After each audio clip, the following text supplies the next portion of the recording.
अस्सलाम वालेकुम, क्या हाल है सबका। उम्मीद है जी इंशाल्लाह सब खैरियत से होंगे। तो बहुत ही मज़े की रेसिपी आपके लिए होममेड गुलाब जामुन लेकर आए हैं जो हम घर में बनाएंगे और बहुत ही इजी रेसिपी है। तो आइए रेसिपी शेयर करते हैं। यहाँ हम शीरा पहले बनाएंगे जिसके लिए हम 3 साढ़े 3 कप चीनी के ले लेंगे और तकरीबन 3 कप ही हम इसमें पानी के लेंगे। जितनी चीनी लेंगे उतना ही पानी उसी कप से हम नाप लेंगे। ठीक हो गया। यहाँ चीनी और पानी इक्वल करने के बाद इसे हम हाई फ्लेम पे पका लेंगे ताकि शुगर जो है पानी में अच्छी तरह से डिज़ोल्व हो जाए और इसका टेस्ट वो अच्छा सा बन जाए। यहाँ हम इसमें 3 4 दाने इलायची के पाउडर बना लेंगे, वो भी डालेंगे। इससे इसका टेस्ट जो है वो बहुत अच्छा आएगा। इसको बहुत अच्छी तरह से पकाना है, यहाँ तक पकाना है कि शीरा गाढ़ा शीरा बन जाए और तकरीबन 5 मिनट से 10 मिनट तक आप इसको धीमी आंच पे पका लें और शीरा एक तार का शीरा बना लें और फिर आप फ्लेम जो है वो बंद कर दें। शीरा रेडी है। यहाँ हम जी तकरीबन 400 ग्राम खोया ले लेंगे, जिसे मावा भी कहते हैं, खोया भी कहते हैं। इसको हम बड़ी प्लेट में निकाल के बहुत अच्छी तरह से मसल लेंगे ताकि इसमें कोई गुठली कोई लम्स जो है वो बाकी ना रहे। बिल्कुल ये इक्वल आटे की तरह इसे गूंद लेंगे।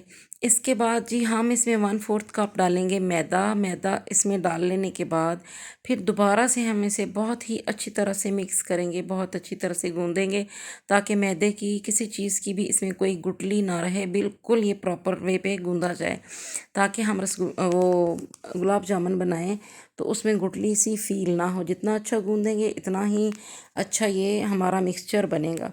डो बहुत अच्छे से तैयार हो गई है। अब हम इसके छोटे छोटे पीसेस बना लेंगे सारे। इस तरह से छोटे छोटे इक्वल पीसेस बनाते जाएंगे और इन्हें रखते जाएंगे और बाद में हम इन्हें पेड़े की शक्ल दे लेंगे। देखें इस तरह से। और यहाँ हम इन्हें गोल गोल पेड़े की शक्ल दे लेंगे जितना कि गुलाब जामुन का साइज़ होता है उसी साइज़ में। देखें हमने इसको शेप दी है।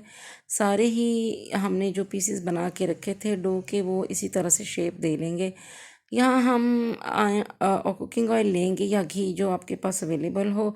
आंच आपने धीमी रखनी है और उसे घी को गर्म कर लेना है और सारे आपने जो गुलाब जामुन हैं इसमें डाल देने हैं। आंच धीमी ही रखनी है क्योंकि तेज़ आंच करेंगे तो वो जल जाएंगे सारे गुलाब जामुन एकदम से और अंदर तक पकेंगे नहीं, सही करके इसकी कुकिंग नहीं होगी। तो आंच धीमी रखनी है प्रॉपर। हमने इन्हें चारों तरफ से हिलाता डुलाता रहना है ताकि कलर इक्वल आए। देखें इस तरह से इनका कलर बहुत खूबसूरत आ गया है। यहाँ पे गुलाब जामुन रेडी हैं। जो शीरा हमने आपको बताया था वो भी रेडी है। अब हमने गुलाब जामुन निकालते जाना है कुकिंग ऑयल में से और साथ ही हम इधर इसको शीरे में डालते जाएंगे। साथ ही हम शीरे के साथ इसको मिक्स कर देंगे ताकि प्रॉपर सारे शीरे में जो गुलाब जामुन है वो डिप हो जाए। इस तरह से हम इसे अच्छी तरह से मिक्स कर लेंगे और फिर इसे थोड़ी सी फ्लेम हाई करके इसे पका लेंगे। 1 2 मिनट के लिए हम फ्लेम हाई करेंगे, फिर हम इसको छोड़ देंगे। तकरीबन 3 से 4 घंटे के लिए हम इसे छोड़ेंगे। फ्लेम हम बंद कर देंगे।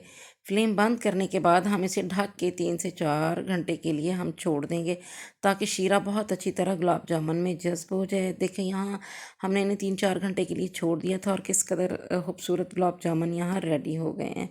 बहुत ही जूसी बने हैं, आपको चेक करवाते हैं। बहुत सॉफ्ट बने हैं।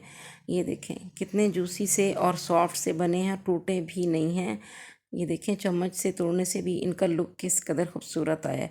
यहाँ पर एक लाइक बनता है और एक प्यारा सा कमेंट भी बनता है।